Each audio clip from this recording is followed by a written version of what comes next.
వీక్షకులందరికీ నమస్కారం. అందరికీ కూడా నూతన తెలుగు సంవత్సరాది శ్రీ విశ్వావసు నామ సంవత్సర ఉగాది శుభాకాంక్షలు.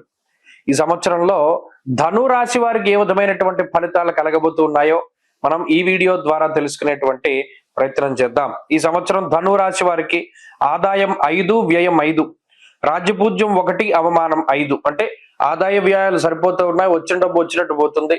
కొంతలో కొంత అవమానం అనేటువంటిది 4 పాళ్ళు ఎక్కువగా ఉన్నది. ఈ సంవత్సరంలో గురుడు మే 15వ తారీఖు వరకు 6వ ఇంట రజతమూర్తి, తదుపరి 7వ ఇంట లోహమూర్తిగా సంచారం చేస్తారు. శనేశ్వరుడు ఈ సంవత్సరం మొత్తం అర్ధాష్టమ శనిగా లోహమూర్తిగా సంచారం చేస్తారు. రాహుకేతువులు ఈ సంవత్సరంలో మే 21 వరకు అర్ధాష్టమ రాహువుగా 4, 10 స్థానాల్లో తామ్రమూర్తులు, తదుపరి 3, 9 స్థానాల్లో తామ్రమూర్తులుగా సంచారం చేయబోతూ ఉన్నారు. అంటే ప్రధానంగా ఈ సంవత్సరంలో జరిగిన గొప్ప మార్పు ఏంటి అంటే, గత సంవత్సరంలో గురుబలం లేదు, రాహు బలం లేదు, శనేశ్వరుడు ఒక్కరు బలంగా ఉన్నారు. ఈ సంవత్సరంలో రాహు బలం లేదు, శని బలం లేదు, గురుబలం మాత్రమే ఉన్నది. చాలా మందికి ఒక సందేహం, తృతీయంలో రాహు యోగిస్తాడు కదండి అని చాలా మంది మాట్లాడుతూ ఉంటారు. కానీ నిజానికి శాస్త్రంలో తృతీయ రాహువుకి గోచార పరంగా అంత అనుకూలతని చెప్పలేదు. ఈ విషయం గోచార ఫలదర్శిని కానీ లేకపోతే గోచార ఫలితాల గురించి చెప్పేటువంటి ఉద్గ్రంథాల్లో ఎక్కడైనా కనబడుతూ ఉంటుంది. కాబట్టి గ్రంథ పఠనం చేస్తే ఈ విషయాన్ని మనం చెప్పొచ్చు. తృతీయ రాహు ఎక్కడా యోగించరు. మీరు కావాలంటే మకర రాశి వాళ్ళ పరిస్థితి చూడండి, వాళ్ళకి తృతీయ రాహు మానసికంగా దెబ్బకొట్టారు. ఇప్పుడు అంటే ఉదాహరణకి చెప్తున్నా. అలాగే ఈ సంవత్సరంలో చూస్తే మరి గురు బలం అనేటువంటిది ప్రధానం. ధనురాశి వారికి ఒక గొప్ప యోగ్యమైనటువంటి స్థితి ఏంటి అంటే సప్తమ గురుడు, అంటే డైరెక్ట్ గా సప్తమ స్థానంలో గురుడు ఉన్నారు. రాస్యాధిపతి యోగించడం అనేటువంటిది ఇది మామూలు విషయం కాదు, ఇదే ప్రధానమైనటువంటి విషయం. అర్ధాష్టమ శని దోషం ఉన్నా కూడా ఆయన మూర్తిత్వం వల్ల అంత చెడు ఫలితాలను ఇవ్వడం లేదు. కాబట్టి కొంతలో కొంత ఉపశమనం. ఇక్కడ నక్షత్రాల ప్రకారం చూస్తే మూలా నక్షత్రం వాళ్ళకి కందాయాలు బాగున్నాయి. కందాయ ఫలితంలో 4, 1, 3 సంఖ్యల్లో మొదటి 4 నెలలు మినహాయించి మిగతా 8 నెలల్లో మూలా నక్షత్ర యాతకులకి చాలా బాగున్నది. పూర్వాషాఢ నక్షత్ర యాతకులకి కందాయం 7, 2, 1గా ఉన్నది. అంటే మధ్యలో సరి సంఖ్య వల్ల మధ్యలో 4 నెలలు, అంటే జూలై నుండి అక్టోబర్ వరకు కొంత మిశ్రమంగా ఉంటుంది, మిగతా సంవత్సరం అంతా బాగుంది. ఉత్తరాషాఢ నక్షత్ర యాతకులకి 2, 0, 4 కందాయ ఫలం, మధ్య శూన్య మనోవ్యధ, మధ్యలో 0 వచ్చింది కాబట్టి మానసికమైన సమస్యలు కొంత ఎక్కువగా ఉంటాయి. ఇక ఈ సంవత్సరం అంతా కూడా అర్ధాష్టమ శని దోషం ఉన్న శుభదాయకంగా ఉండడానికి కారణం రాజదర్శనం, ఆరోగ్యం, గాంభీర్యం, గాత్ర పోషణం. చాలా మంది ఈ శ్లోకాలు కూడా గుర్తుపెట్టుకుంటున్నారు. నిజానికి చాలా గొప్ప విషయం. శాస్త్ర ప్రమాణం ఎప్పుడు కూడా ఋషి వాక్కులు మన నోటి నుండి వస్తే ఋషి యొక్క ఆశీర్వచనం మన దగ్గర ఉంటుంది. కాబట్టి ఇక్కడ రాజదర్శన, ఇక్కడ ఉన్నతమైనటువంటి పదవి ప్రాప్తి కనబడుతూ ఉన్నది. ఉద్యోగంలో కానీ వృత్తి ప్రవృత్తుల్లో కానీ చాలా క్రియాశీలకమైనటువంటి ఎదుగుదల ఉంటుంది. మాట్లాడేటువంటి మాట చాలా గంభీరంగా వస్తుంది. గంభీరంగా ఎప్పుడు వస్తుంది? మనకి తెలుసు ఇది కరెక్ట్ అనేటువంటి సందర్భంలో వస్తుంది. రెండోది, మనం ఏం మాట్లాడినా చెల్లుతుంది అనేటువంటి సందర్భంలో కూడా వస్తుంది. అంటే అంత గొప్ప శక్తి ఉంటుంది అనమాట మాటల్లో. ఎందుకంటే మీరు అంత ఉన్నతమైనటువంటి స్థానంలో ఉంటారు. మీరు గమనించండి, ఇద్దరు చాలా కష్టపడి ఒక గేమ్ ఆడారు, బ్యాడ్మింటన్. లేదు, ఇద్దరు 2 పార్టీలు చాలా కష్టపడి పనిచేసాయి. ఒకళ్ళు నెగ్గినప్పుడు ఓడిపోయిన వాడు ఎంత గొప్పగా మాట్లాడినా వాడి మాటను ఎవడు పట్టించుకోడు. నెగ్గిన వాడు ఎంత వికిలిగా మాట్లాడినా వాడి మాట వినసొంపుగా ఉంటుంది, అందంగా ఉంటుంది. ఇక్కడ విజయం అనేటువంటిది అంత గొప్పది. ఇక్కడ ధనురాశి వారికి ఈ సంవత్సరంలో విజయ లక్ష్మి అనేటువంటిది వరించబోతూ ఉన్నది. చక్కగా అమ్మ యొక్క ఆశీర్వాదం ఉన్నది, ఆ విజయలక్ష్మీదేవి యొక్క అనుగ్రహం ఉన్నది. వీరు ఏ పని ప్రారంభించినా, ఏ పని ముందుకు తీసుకెళ్లినా ఆ విజయలక్ష్మి యొక్క అనుగ్రహం ఉంటుంది. అభీష్ట కార్యసిద్ధిశ్చ అన్నారు శాస్త్రమందు. అంటే ఏది అనుకుంటే ఆ పని అతి శీఘ్రంగా నెరవేరడానికి గురుడు ఉపయోగపడతారు. అలాగే ఈ సంవత్సరంలో నూతన గృహ, వాహన, బంగారు ఆభరణాలు కొనుగోలు చేయడము, వీటన్నిటి యొక్క ప్రాప్తి కనబడుతూ ఉన్నది. వ్యాపారాభివృద్ధి, ప్రత్యేకించి భాగస్వామ్య వ్యాపారాలు అభివృద్ధి చెందుతూ ఉంటాయి. వంశవృద్ధి జరుగుతుంది, సంతానం కలుగుతుంది. అలాగే తీర్థయాత్రలు చేస్తారు. మరి ముఖ్యంగా చదువురులకి ఇది చాలా గొప్ప విషయం. గొప్ప కాంపిటేటివ్ ఎగ్జామ్స్ లో గొప్ప రిజల్ట్ రావడానికి అవకాశం ఉంటుంది. అర్ధాష్టమ రాహు యొక్క దోషం తొలగిపోయినది. రాహు తృతీయ స్థానంలో ఉన్నారు. అర్ధాష్టమ శని యొక్క స్థితి ప్రారంభమైనది. అయితే గురువు యొక్క స్థితిగతుల వల్ల ఈ శని దోషం కొంత తగ్గుతుంది.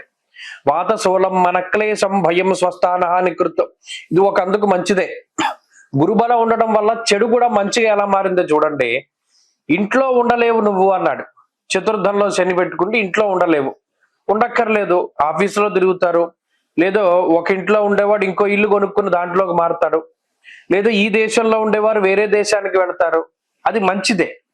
కాబట్టి శనిచ్చే ఫలితం గురుడు వల్ల ఎంత మంచిగా మారింది మీరు పరిశీలన చేయండి. అలాంటి ఫలితాలే ఈ సంవత్సరం వస్తాయి. కొంతలో కొంత ఏంటి అంటే ఇంట్లో ఉండడానికి కూడా వీరు ఇష్టపడరు. ఎందుకంటే ఇప్పుడు తిరగడానికి ప్రపంచ యాత్ర చేస్తారు, తీర్థయాత్ర చేస్తారు, లేదా దేశాటనం చేస్తారు, ఇలా రకరకాలుగా ఉండొచ్చు. కాబట్టి ఆ శనిచ్చే దోషాన్ని గురుడు లాగేశారు, ఇది ప్రత్యేకించి గుర్తుపెట్టుకోవాలి. తృతీయ రాహు స్థితి మానహానిర్మన క్లేశం ధైర్యహానిస్తదైవచ. ఇందాక చెప్పినట్టు శాస్త్రంలో చెప్పినటువంటి మాట ఏంటి అంటే ధైర్యాన్ని హరిస్తాడు రాహు. ఇక్కడ గురువు ఏం చేస్తున్నారు, గాంభీర్యం అంటే గొప్ప ధైర్యాన్ని ఇస్తున్నాడు. అంటే అక్కడ రాహు ఇచ్చే దోషాన్ని కూడా గురుడు తీసేశారు. ఎందుకంటే ఇక్కడ రాహు మీద గురు దృష్టి ఉంది. ప్రత్యేకించి ధనురాశి వారు గోచారంలో దృష్టులు పనిచేయవు, అయినప్పటికీ కొంతమంది ఇలా కూడా చూసుకుంటారు. రాహు మీద గురు దృష్టి పడడం వల్ల కూడా ఆ దోషం తగ్గుతుంది, ఇంకా వాళ్ళకి అర్థమయ్యే భాషలో చెప్పడానికి. కాబట్టి ఓవరాల్ గా ధనురాశి వారికి మంచి రోజులు ప్రారంభమయ్యాయి. ఆల్రెడీ ఎప్పుడుండో ఉన్నాయి, కంటిన్యూ అవుతాయి ఓ సంవత్సర కాలం పాటు. కాబట్టి ఈ సంవత్సరం చాలా అద్భుతంగా ఉండబోతూ ఉన్నది. ఎందుకు ఇంత డీప్ అనాలిసిస్ చేస్తాము అంటే ప్రతి గ్రహం యొక్క ఫలితాన్ని దృష్టిలో పెట్టుకోవాలి. ఈ గ్రహం బాగుంటే మిగతా గ్రహాలు ఏ విధంగా యోగిస్తాయి. ఇప్పుడు చూడండి, మనం శని రాహువుల దోషాన్ని గురుడు ఎలా తీసేశారో చెప్పుకున్నాం, అలాగే గుర్తుపెట్టుకోవాలి. ఇంకా బలాన్ని పెంపొందించుకోవడానికై ఆరుద్ర నక్షత్రాలు ఎప్పుడు వచ్చాయో నెలలో ఒకసారి వస్తుంది నెలకి. ఆ ఆరుద్ర నక్షత్రం వచ్చిన రోజున పరమేశ్వరుడికి అభిషేకం చేయించుకోండి. మాస శివరాత్రులు ప్రత్యేకించి కృత్తికా నక్షత్రం వచ్చిన రోజున కూడా పరమేశ్వరుడి అభిషేకం చేసుకోవడం ద్వారా మంచి ఫలితాలు వస్తాయి. ఈ సంవత్సరంలో ఆంజనేయ స్వామి ఆరాధన కూడా విశేషించి పనికొస్తుంది.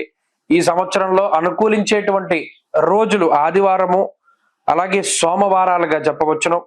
అదృష్ట వర్ణము పసుపు, అదృష్ట సంఖ్య 4. మార్చి 30న మారేటువంటి శనేశ్వరుడు ధనురాశి వారికి ఏ విధమైనటువంటి ఫలితాలను ఇవ్వబోతున్నారో మనం ఈ వీడియోలో తెలుసుకునేటువంటి ప్రయత్నం చేద్దాం. మార్చి 30న మారేటువంటి శనేశ్వరుడు ధనురాశి వారికి 4వ స్థానంలో అర్ధాష్టమ శనిగా లోహమూర్తిగా ఆయన సంచారం చేయబోతూ ఉన్నారు. మూర్తిత్వాల్లో లోహమూర్తిత్వం రావడం అనేటువంటిది ఒక అదృష్టం. ఎందుకంటే మరి అర్ధాష్టమ శని అంటే చెడు ఫలితం కదా. చెడు ఫలితమైనా మంచి ఫలితమైనా లోహమూర్తిత్వంలో 25% మాత్రమే వస్తుంది. అంటే ₹1 4వ వంతు అనుకోండి, ఒక పావలా శాతం ఫలితం వస్తుంది. కాబట్టి ఇక్కడ చెడు ఫలితమే కాబట్టి అది తక్కువ రావడం అనేటువంటిది కూడా మన అదృష్టమే. కాబట్టి ధనురాశి వాళ్ళకి ఏమైంది, ఈ గ్రహస్థితి అర్ధాష్టమ శని ఉన్నప్పటికీ అది 25% ఫలితం మాత్రమే. లోహమూర్తిగా ఆయన సంచారం చేస్తూ ఉన్నారు కాబట్టి వస్తూ ఉన్నది. అయితే ఇక్కడ ఏంటి, గత 2.5 సంవత్సరాలుగా శని యోగించారా అంటే ధనురాశి వారికి మరలా వక్రించడమో లేకపోతే ఇంకోటి స్థితిగతుల వల్ల పూర్తిగా తృతీయ భావ ఫలితాలు అన్నవి ధనురాశి వారికి రాలా. కొంతలో కొంత మధ్యలో వచ్చినప్పటికీ అది అనుభవించే టైంలోనే మరలా వక్రించడం, తిరిగి ఏలినాటి శని ఫలితాన్ని ఇవ్వడం, ఇవన్నీ కూడా చేశారు. మరి ఇప్పుడు అర్ధాష్టమ శనిగా స్టాండర్డ్ గా ఆయన 2.5 సంవత్సరాల పాటు ధనురాశి వారికి ఫలితం ఇవ్వబోతూ ఉన్నారు. మనది ఏంటి, చతుర్థ భావము కాబట్టి. చతుర్థము అంటే దీని కంటక శని అంటారు. బంధు భావేన బంధుశ్చ గృహం మాతృబలం సుఖం వాహనం హృదయం బోధ్యం మానసం శయనం వదేత్ అన్నది శాస్త్రం. అంటే సుఖంగా నిద్రపోవడానికి, అలాగే బంధువులు, మరి కుటుంబ సభ్యులు, మాతృ అంటే తల్లికి సంబంధించినటువంటి స్థానం, అలాగే ఉద్యోగానికి సంబంధించిన స్థానం, వాహనాలకు సంబంధించి ఇది చాలా కీలకమైనటువంటి స్థానం. ఈ స్థానంలో శనేశ్వరుని యొక్క సంచారం మరి వీటన్నిటినీ కూడా దెబ్బతీస్తుంది. అనగా బంధువులతో విరోధాన్ని, తల్లికి అనారోగ్య సమస్యల్ని, అలాగే కుటుంబ సభ్యులతో విరోధాన్ని, వాతశూలం మనక్లేశం భయం స్వస్థాన హాని కృతు అన్నారు. అంటే అర్ధాష్టమ శని మనం ఎప్పుడైనా సరే చూడండి, శనేశ్వరుని యొక్క పీడ అధికంగా ఉన్నటువంటి రాశులు అంటే అందులో అర్ధాష్టమ శని, అష్టమ శని కూడా చెప్తూ ఉంటారు.